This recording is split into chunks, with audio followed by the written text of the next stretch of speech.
Assalamualaikum warahmatullahi wabarakatuh. Salam bahagia, Bapak Ibu guru hebat.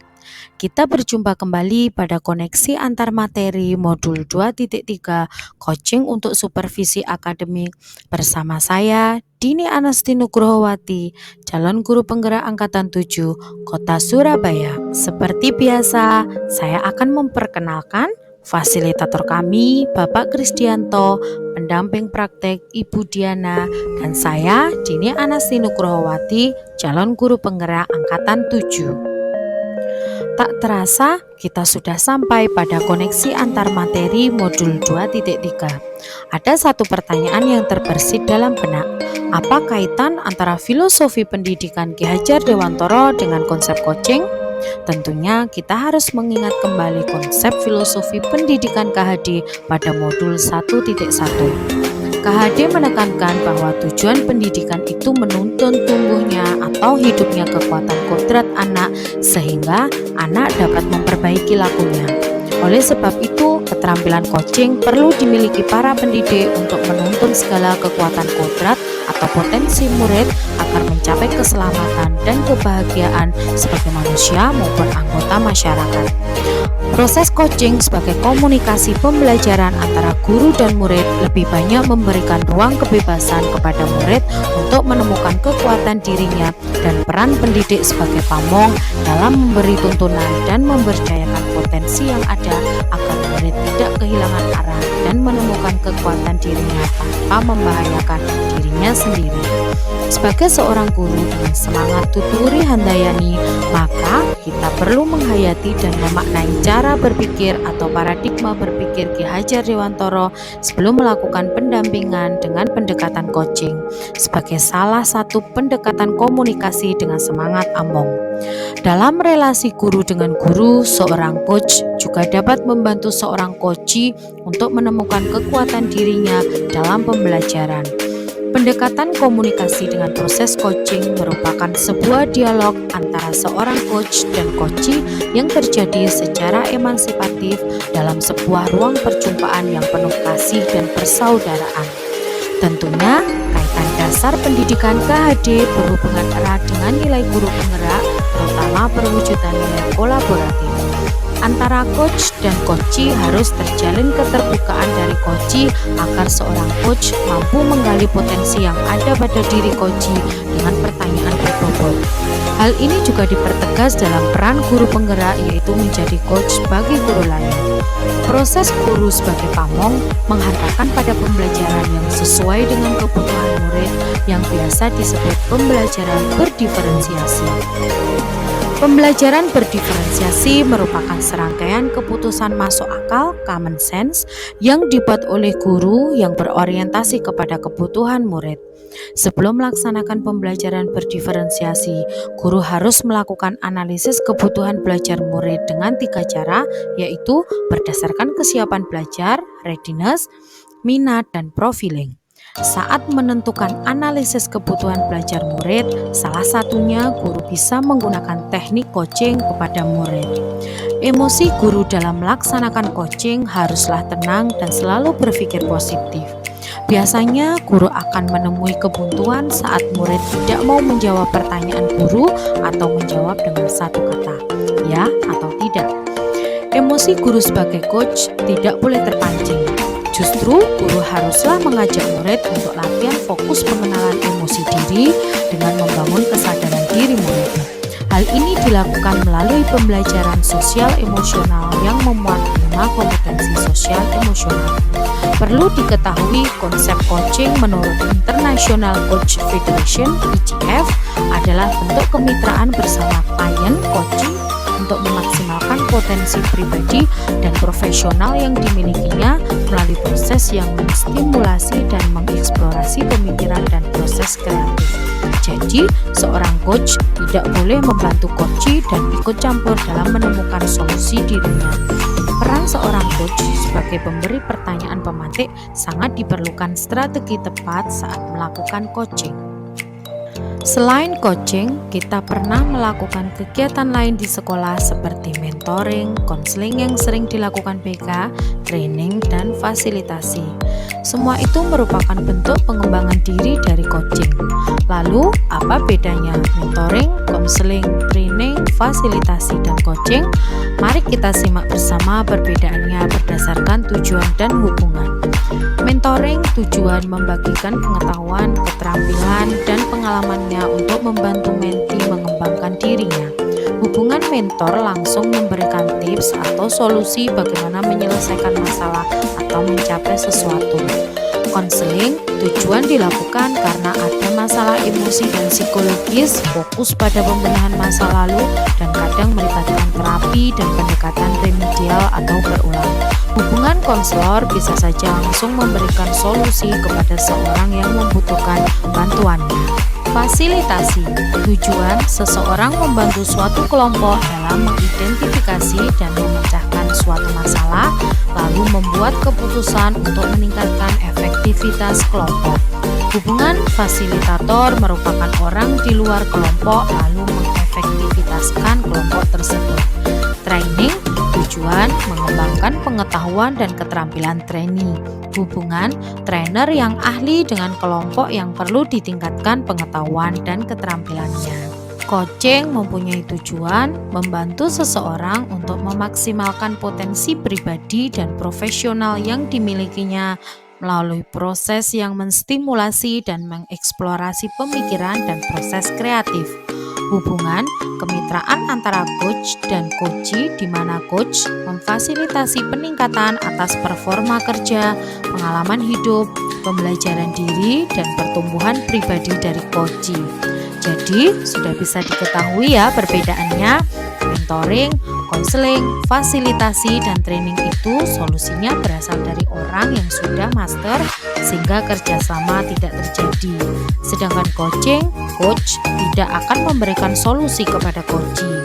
Coach melakukan kolaborasi dengan coachee dengan cara memberikan pertanyaan reflektif sehingga coachee mampu menemukan solusi atas masalahnya sendiri. Coach hanya sebagai penuntun saja.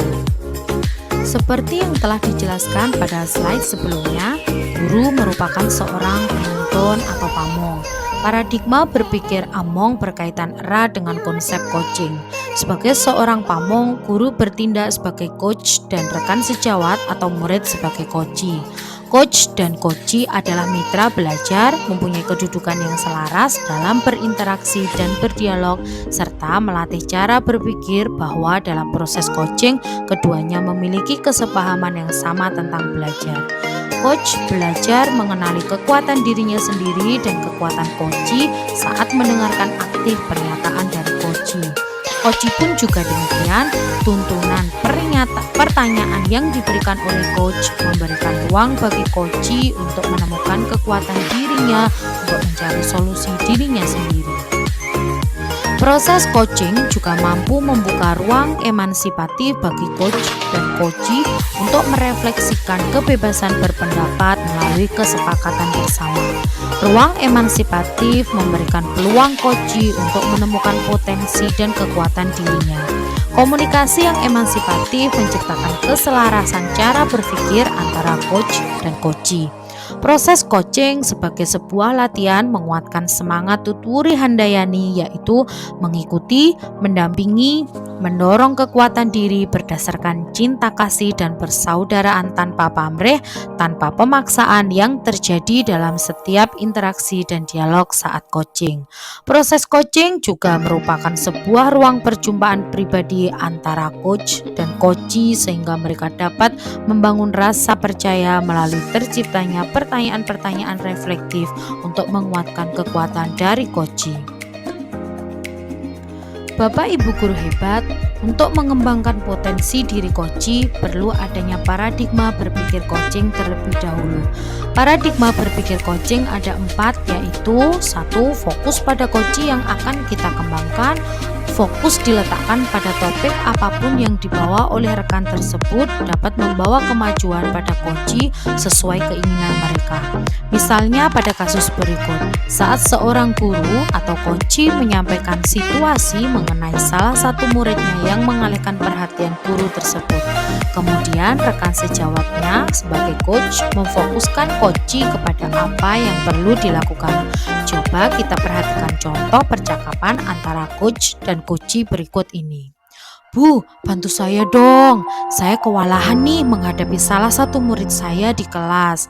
Setiap saya sedang mengajarkan sebuah konsep, ada saja yang dia lakukan untuk mengalihkan perhatian saya dan teman-temannya. Baik Bu, apa yang dia lakukan untuk mengalihkan perhatian Ibu dan teman-temannya? Bisa diceritakan? Gimana ya Bu, dia selalu usil, selalu ganggu temannya. Akhirnya saya konsentrasi ke dia, teman-temannya yang lain jadinya rame sendiri. Jadi itu yang dia lakukan. Lantas situasi ideal apa yang Ibu inginkan? Saya ingin murid saya ini bisa fokus menyimak penjelasan saya pada saat saya mengajar. Jadi, Ibu ingin murid Ibu ini bisa fokus menyimak penjelasan Ibu pada saat Ibu mengajar. Supaya murid Ibu ini bisa fokus menyimak penjelasan Ibu pada saat Ibu mengajar, apa saja yang perlu Ibu lakukan? Ya, mungkin saya akan lebih perhatian lagi ya pada anak tersebut. Percakapan tersebut merupakan percakapan rekan sejawatnya coach memfokuskan Koci kepada apa yang perlu dilakukan.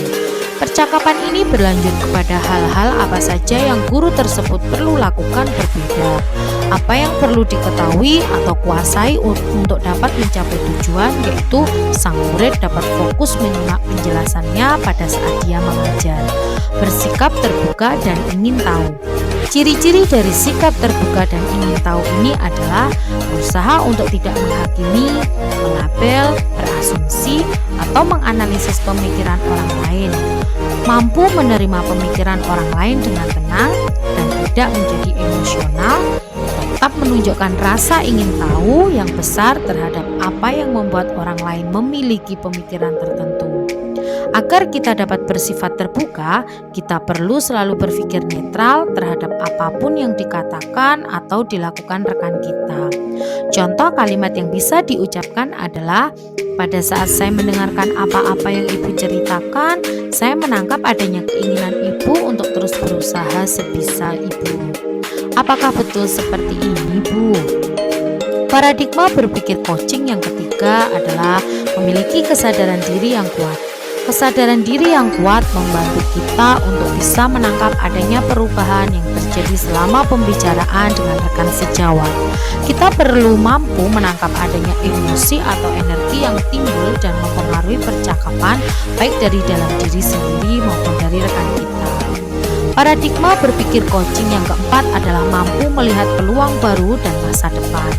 Agar rekan sejawat kita bisa melihat peluang baru dan fokus pada masa depan kita dapat mengajukan pertanyaan berikut kepada mereka. Tadi Bapak Ibu sudah ceritakan situasi Bapak Ibu saat ini. Lantas situasi ideal apa yang Bapak Ibu inginkan di masa depan? Tadi Bapak sudah ceritakan tantangan dan masalah yang Bapak hadapi saat ini. Lantas idealnya situasinya seperti apa? Apa saja yang bisa dijadikan pilihan untuk dapat mewujudkan situasi ideal tersebut, Bu? Ada peluang apa saja yang dimiliki? Apa yang perlu dilakukan untuk dapat memiliki peluang-peluang baru, Bu? Prinsip coaching yang pertama adalah kemitraan. Dalam coaching, posisi coach terhadap coachingnya setara. Tidak ada yang lebih tinggi maupun lebih rendah. Coach adalah sumber belajar bagi dirinya sendiri. Coach merupakan rekan berpikir bagi coachnya dalam membantu coach belajar dari dirinya sendiri. Pertanyaan yang bisa dilontarkan oleh kita sebagai coach kepada rekan sejawat sebagai coach untuk membangun kemitraan ini adalah, apa yang ingin Bapak kembangkan dalam 6 bulan ke depan? Apa yang ingin Ibu capai di akhir semester atau tahun pelajaran ini? Di antara standar proses pembelajaran yang kita miliki, bagian mana yang menurut Bapak paling perlu Bapak tingkatkan atau kembangkan? Proses kreatif dilakukan melalui percakapan yang dua arah, memicu proses berpikir coach, memetakan dan menggali situasi coach untuk menghasilkan ide-ide baru. Prinsip coaching yang ketiga adalah memaksimalkan potensi. Untuk memaksimalkan potensi dan memberdayakan rekan sejawat, percakapan perlu diakhiri dengan suatu rencana tindak lanjut yang diputuskan oleh rekan yang dikembangkan dan paling besar kemungkinan berhasilnya. Pertanyaan yang bisa dilontarkan adalah, jadi apa yang akan Bapak Ibu lakukan setelah sesi ini dari alternatif-alternatif tadi? Kapan Bapak akan melakukannya? Bagaimana Ibu memastikan ini bisa berjalan? Siapa yang perlu dimintai dukungan? Kompetensi inti coaching. Kehadiran penuh atau presence adalah kemampuan untuk bisa hadir utuh bagi coach sehingga badan, pikiran, hati selaras saat sedang melakukan percakapan coaching. Kehadiran penuh ini adalah bagian dari kesadaran diri yang akan membantu munculnya paradigma berpikir dan kompetensi lain saat kita melakukan percakapan coaching. Contoh kegiatan untuk melatih menghadirkan presence yang bisa kita lakukan adalah melakukan kegiatan stop dan mindful listening. Salah satu keterampilan utama dalam coaching adalah keterampilan mendengarkan dengan aktif atau sering kita sebut dengan menyimak. Fokus dan pusat komunikasi adalah pada diri coach, yakni mitra bicara. Saat coaching, coach tidak boleh melakukan asumsi, yaitu sudah mempunyai anggapan tertentu tentang suatu situasi yang belum tentu benar. Perhatikan contoh berikut ini. Barusan Ibu katakan kalau Ibu merasa buntu. Buntu yang seperti apa yang Ibu maksud? Bisa diceritakan? Pada saat coach mengatakan bahwa dia sedang merasa buntu, kita memiliki gambaran tertentu tentang situasi buntu tersebut. Padahal gambaran buntu kita sangat mungkin berbeda dengan buntu yang dimaksud oleh coach. Pada saat asumsi muncul di kepala kita, yang perlu kita lakukan adalah menyadari bahwa pikiran itu ada dan kemudian mengkonfirmasinya kepada coach. Melabel atau judgment, memberi label atau penilaian pada seseorang dalam situasi tertentu. Pada saat pra-coaching, kita memberikan label kepada rekan yang kita anggap vokal, dominan, irit bicara, tertutup, bosi, dan lain sebagainya. Itu semua adalah label yang kita berikan kepada dia. Jika pelabelan ini masih tetap muncul pada saat coaching, yang bisa kita lakukan agar kita bisa bebas dari pelabelan tersebut adalah dengan cara kita memfokuskan pada apa yang coach lakukan dan katakan pada saat coaching.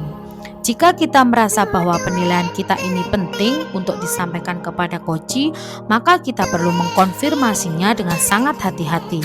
Sebagai contoh, dari apa yang barusan Bapak ceritakan dan juga cara Bapak menceritakannya, saya menangkap ada antusiasme atau rasa putus asa dan lain sebagainya di sana.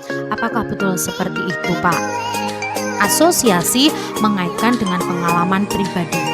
Pada saat coach menceritakan sebuah kejadian yang dia alami, kemudian kita teringat dengan kejadian yang kita alami, pada saat itu juga potensi asosiasi muncul. Yang perlu kita lakukan adalah menyadarinya dan kemudian kembali fokus pada coach dengan cara mengingatkan diri kita bahwa percakapan ini adalah tentang coach, kejadian yang pernah kita alami tidak penting dan tidak relevan dalam percakapan ini. Selain itu, yang perlu kita sadari juga adalah asosiasi ini bisa membuat kita menjadi terbawa emosi yang sedang dirasakan oleh coach.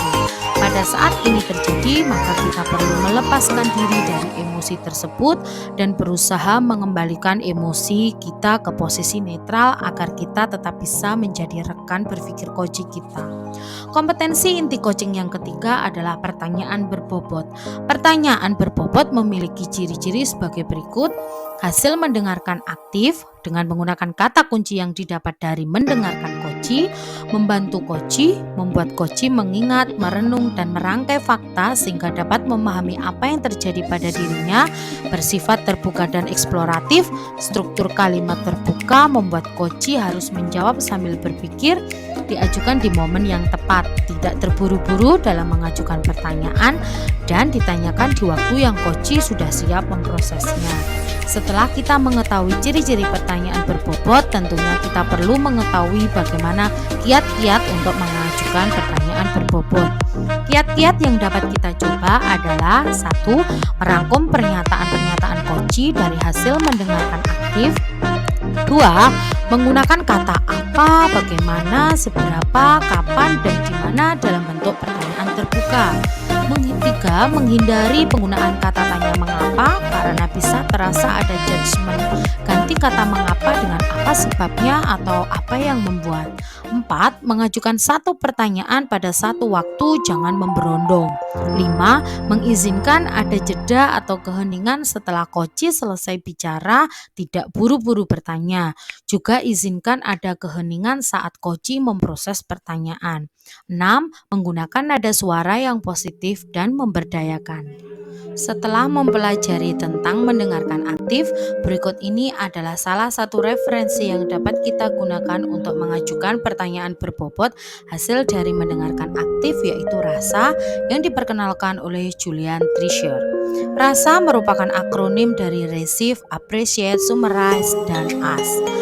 R. Receive, terima, yang berarti menerima atau mendengarkan semua informasi yang disampaikan koci dengan memperhatikan kata kunci yang diucapkan. A. Appreciate, apresiasi, yaitu memberikan apresiasi dengan merespon atau memberikan tanda bahwa kita mendengarkan koci.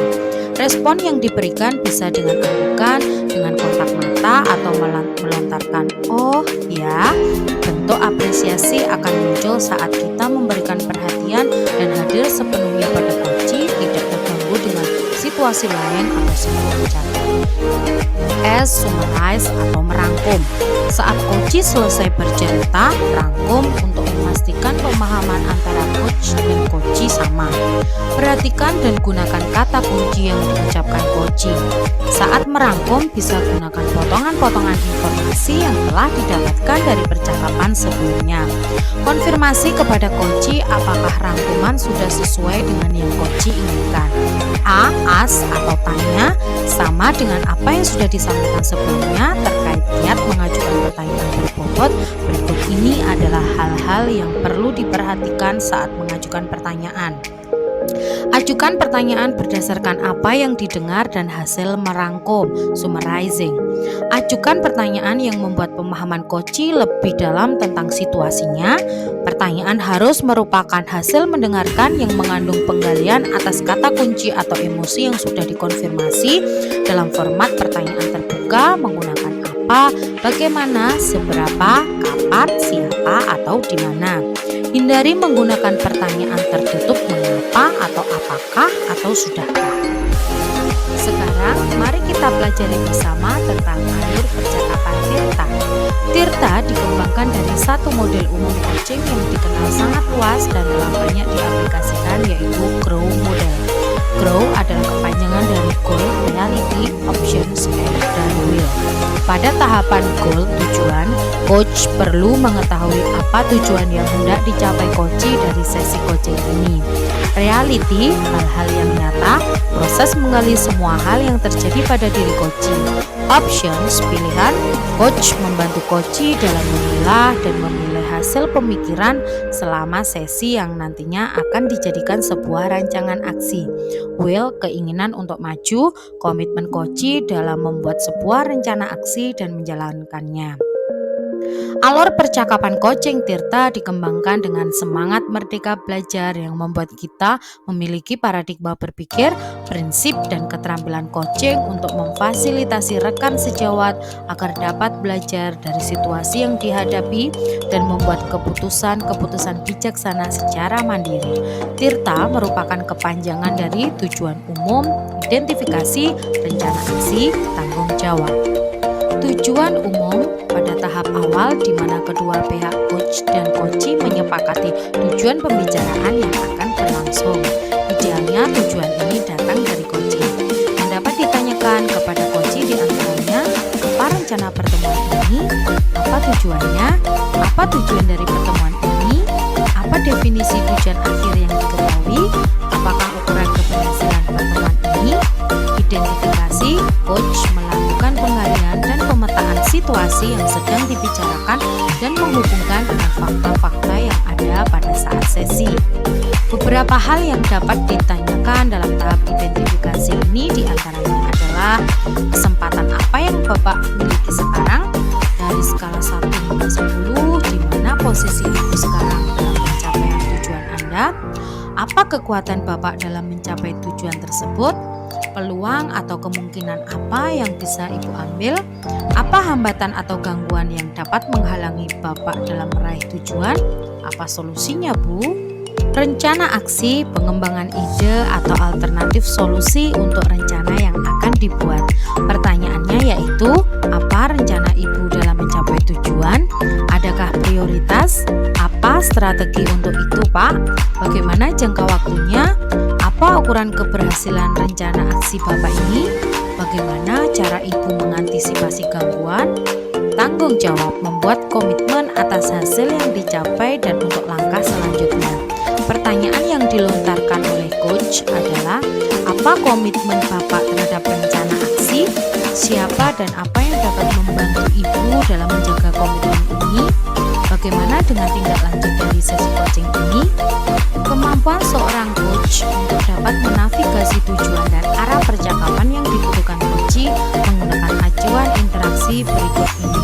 Menurut Costa dan Johnstone 2016, percakapan untuk perencanaan mungkin terjadi sebelum coach atau teman sejawat akan memulai atau terlibat dalam suatu kegiatan atau melakukan suatu tugas. Percakapan untuk pemecahan masalah biasanya terjadi saat coach menghadapi masalah, merasa buntu, merasa tidak jelas, merasa tidak berdaya, merasa tidak mampu, mengalami krisis, dan membutuhkan bantuan dari luar. Percakapan untuk berefleksi terjadi setelah ada aktivitas yang dilakukan oleh coach atau setelah coach menyelesaikan tugas dan saat coach sedang ingin merefleksikan diri.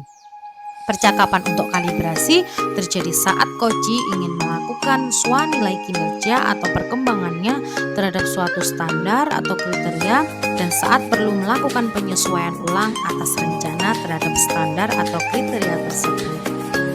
Bapak Ibu guru hebat, supervisi akademik merupakan salah satu proses pembelajaran yang kita lakukan dengan kepala sekolah.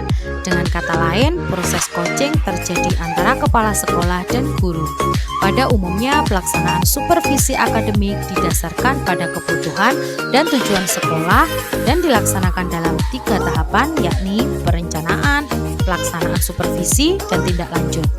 Pada tahap perencanaan, supervisor merumuskan tujuan, melihat pada kebutuhan pengembangan guru, memilih pendekatan, teknik, dan model, menetapkan jadwal, dan mempersiapkan ragam instrumen. Sebuah kegiatan supervisi klinis bercirikan interaksi yang bersifat kemitraan. Sasaran supervisi berpusat pada strategi pembelajaran atau aspek pengajaran yang hendak dikembangkan oleh guru dan disepakati bersama antara guru dan supervisor. Siklus supervisi klinis, pra-observasi, observasi kelas, dan pasca observasi. Instrumen observasi disesuaikan dengan kebutuhan. Objektivitas dalam data observasi, analisis, dan umpan balik. Analisis dan interpretasi data observasi dilakukan bersama-sama melalui percakapan guru dan supervisor, menghasilkan rencana perbaikan pengembangan diri dan merupakan kegiatan yang berkelanjutan.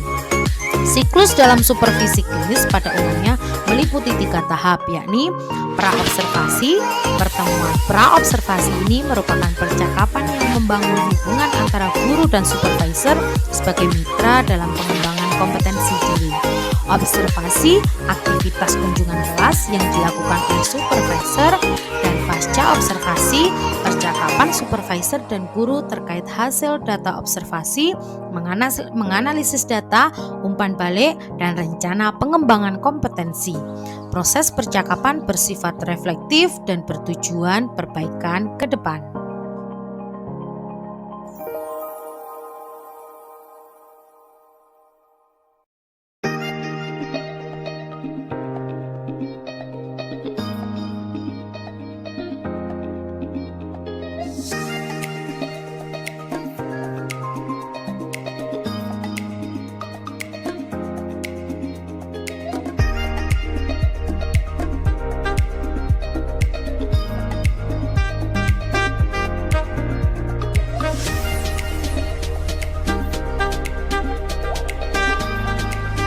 Ya, terima kasih Bu Anis.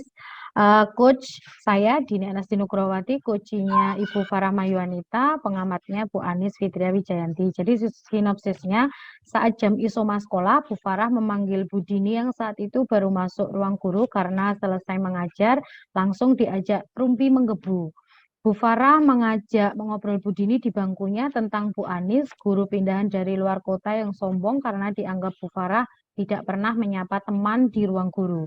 Sebenarnya Bu Dini sudah tahu jika Bu Anis itu orangnya pemalu. Oleh karena itu, jika beliau tidak diajak ngobrol akan diam saja karena Bu Anis juga menyadari pindah dari luar kota baru 1 bulan di sekolah ini dan masih beradaptasi terhadap lingkungan barunya. Bu Farah tidak tahu jika sebetulnya Bu Anis adalah pribadi yang menyenangkan.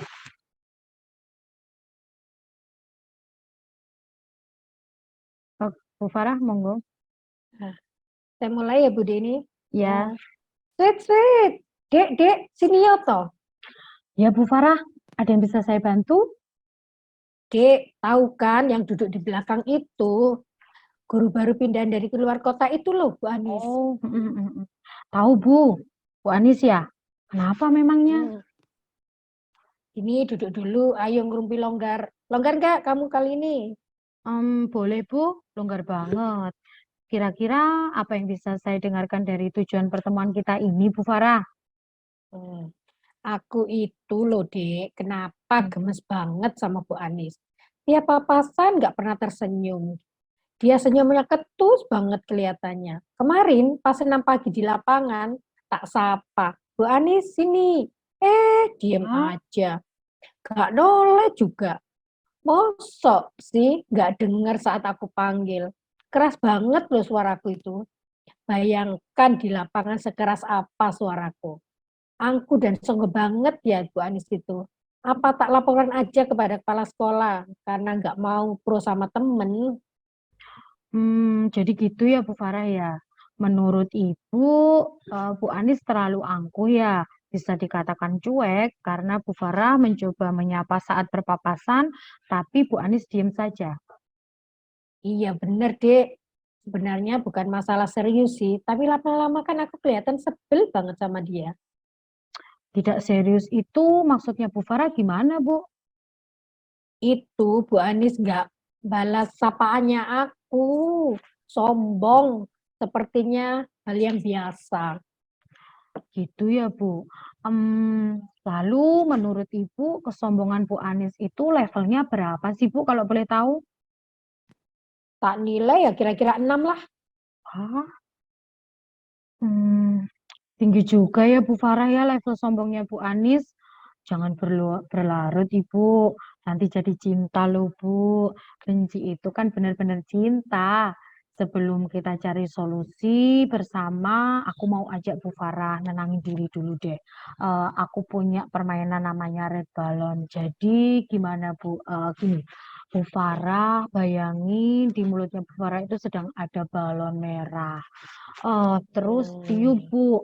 Satu kali tiupan itu mewakili satu apa ya perasaan negatifnya Bu Farah ke Bu Anis. Sudah Tak coba besar ya. kan? Ya, oke. Sudah besar kan Bu Farah sekarang. Nah, kita lepaskan balonnya. 1, 2, 3, ye. Balonnya sekarang sudah lepaskan akhirnya Bu Farah. Terus gimana Bu Farah? Sudah agak Iya, lega iya, apa Dek. belum? Jadi rileks aku agaan ini. Alhamdulillah, kalau sudah rileks Bu. Kira-kira Bu Farah memikirkan apa solusinya atas kejadian Bu Anis ini? Kayaknya aku mau nemuin Bu Anis secara terpisah aja dulu. Mau tak ajak ngobrol santai gitu loh. Wah, bagus banget idenya Bu Farah. Gitu ya, Dek. Iyalah Bu, dari apa yang sudah Bu Farah rencanakan, adakah strategi lain untuk melancarkan aksi Bu Farah ngajak ngobrol Bu Anis nanti? Adalah, masa tiba-tiba ngajak ngobrol. Jadi aku susun strateginya, namanya strategi mepet terus. Jadi aku Keren. mau pendekatan dulu sama Bu Anis. Kadang ya tak samperin di bangkunya, tak ajak ngobrol lalu sambil ya ngerubik-ngerubik dikit lah, terus basa-basi, tanya kabar sampai kita jadi akrab, temenan. Nanti Ya. kalau sudah berhasil, baru aku ajak ngobrol di kantin. Bahkan kita bisa jadi bestie gitu loh. Dan Wah, ngobrol-ngobrolnya bisa dilakukan di mall juga. wah, seru banget Bu Farah. Jangan lupa ajak saya ya Bu ya. Lalu, apa ada hal lain yang ingin Bu Farah lakukan? Ada sih, Dek. Bu Anis mau tak jadikan pengurus koperasi Dharma Wanita biar bisa kerja bareng sama aku. Kan aku ketuanya, jadi aku bisa santai dan sering ketemu dengan Bu Anis. Jadi aku berharap bisa cepat akrab sama dia. Bu Farah emang terdebes kalau atur strategi itu. Alhamdulillah ya Bu ya. Lalu untuk selanjutnya, komitmen apa yang mau Bu Farah bangun terhadap rencana aksi ini? Aku berkomitmen pada diri sendiri, Dek. Kan aku senior juga di sini. Masa sikapku gitu-gitu aja ke guru baru ya? Mulai hari ini aku bersikap ramah dan akan selalu mengajak Bu Anis terlibat dalam kegiatan sekolah. Tentunya dimulai dari pengurus Dharma Wanita dulu lah. Aku juga komit untuk sering ngobrol, misal via chat, biar akrab deh kayaknya. Menurut Bu Farah nih, siapa yang akan membantu menjaga komitmen ini dan apa yang Ibu butuhkan untuk menjaga komitmen? Kamu lah, Dek. Kan kamu orangnya akraban sama orangnya. Jadi bantu aku ya buat buka obrolan bareng sama Bu Anis. Dukung komitmen aku ya. Kalau misal aku bosen ngadepin sikap Bu Anis, hibur aku dan ajak main tadi loh, Dek. Kayak balon tadi, biar aku bisa ketawa lupa deh hal negatif tentang Bu Anis. Siap membantu Ibu sepenuhnya. Alhamdulillah, makasih ya, Dek. Mau ngerumpi tadi sama aku, hari ini aku dapat banyak ilmu dari kamu, terutama balon tadi. Amin. Sama-sama Bu Farah. Waiting. Sampai jumpa lagi. Sampai jumpa. Sudah Bu Anis.